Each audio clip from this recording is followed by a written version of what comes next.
जय हिंद साथियों।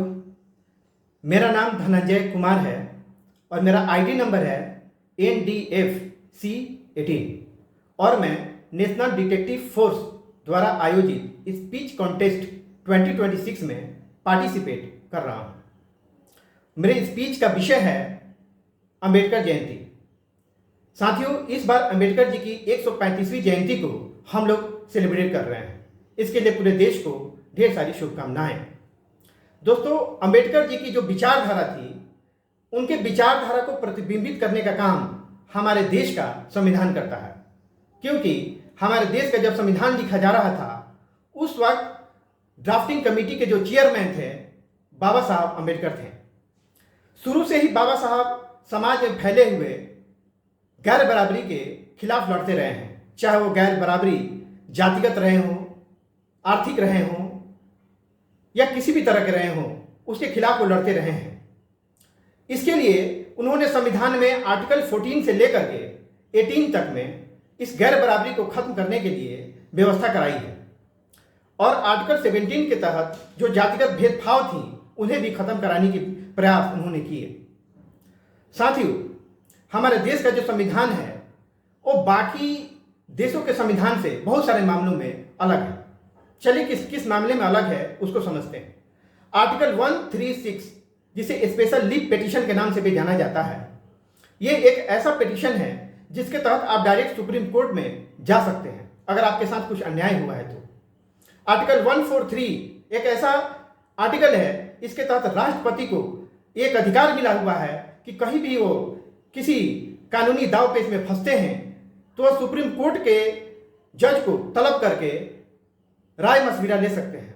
उसी प्रकार से आर्टिकल 29 और 30 भी है, जो माइनॉरिटीज को सशक्त करता है कि अगर वो अपने भाषा को, अपने स्क्रिप्ट को, अपने कल्चर को कंजर्व करना चाहते हैं तो कर सकते हैं।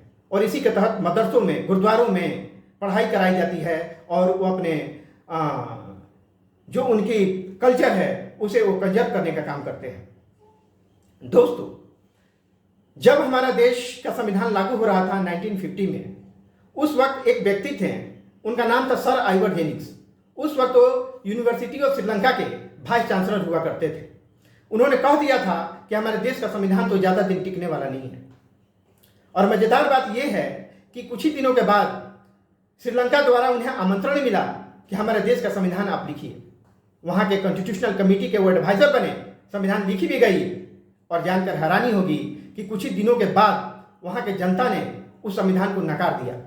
तो दूसरों पर उंगली उठाना कितना आसान काम होता है, सोचिए। उसी सर आइवर जेनिंग्स के कुछ सालों के बाद पाकिस्तान के संविधान लिखने के लिए भी बुलाया गया, आमंत्रण मिला और वहाँ के भी कॉन्स्टिट्यूशनल कमेटी के वो एडवाइजर रहे। वहाँ का भी संविधान लिखा गया और वहाँ के क्या हालात है आप लोगों से छुपी हुई नहीं है। फिर कुछ दिनों के बाद उन्हें नेपाल के संविधान लिखने के लिए भी आमंत्रण मिला और वहाँ का भी संविधान के कॉन्स्टिट्यूशनल कमेटी के एडवाइजर वो रहे थे सर आइवर जेनिंग्स। और वहाँ का भी संविधान तब से लेकर आज तक कई बार फेरबदल हुआ और दोबारा से भी लिखा गया। तो दूसरों पर उंगली उठाना कितना आसान काम होता है। दोस्तों, जब हमारे देश का संविधान 1950 में लागू हो रहा था, तब बहुत सारे देशों में यूनिवर्सल फ्रेंचाइजेस नहीं थे, यानी कि सबको वोटिंग राइट्स नहीं थे। इवन अमेरिका में भी गोरे और कालों में भेद थे। वहाँ पर काले लोगों को 1960 ईस्वी तक वोटिंग देने का अधिकार नहीं था। 1960 में उन्हें वोटिंग देने का अधिकार मिला था काले लोगों को।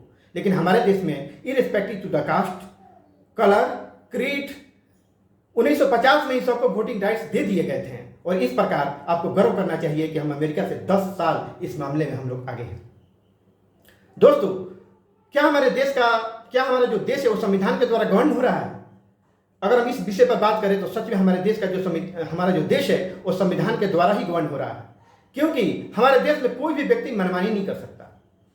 अगर सांसद कोई ऐसा कानून पारित करता है जो कि असंवैधानिक है, तो सुप्रीम कोर्ट के पास ये पावर है कि उसे स्ट्रक डाउन कर सकता है। ये कई बार हुआ है। 1973 में केशवानंदा भारती केस में भी यह देखने को मिला था। और वहीं पर अगर सुप्रीम कोर्ट कोई मनमानी करता है तो सांसद के पास यह अधिकार प्राप्त है कि उसे वो महाभियोग द्वारा बाहर का रास्ता दिखा सकता है। तो इस प्रकार हमारा जो देश है वो संविधान के द्वारा ही गवर्न हो रहा है और आगे भी होता रहेगा। और इसी शब्दों के साथ जय हिंद आप सभी को।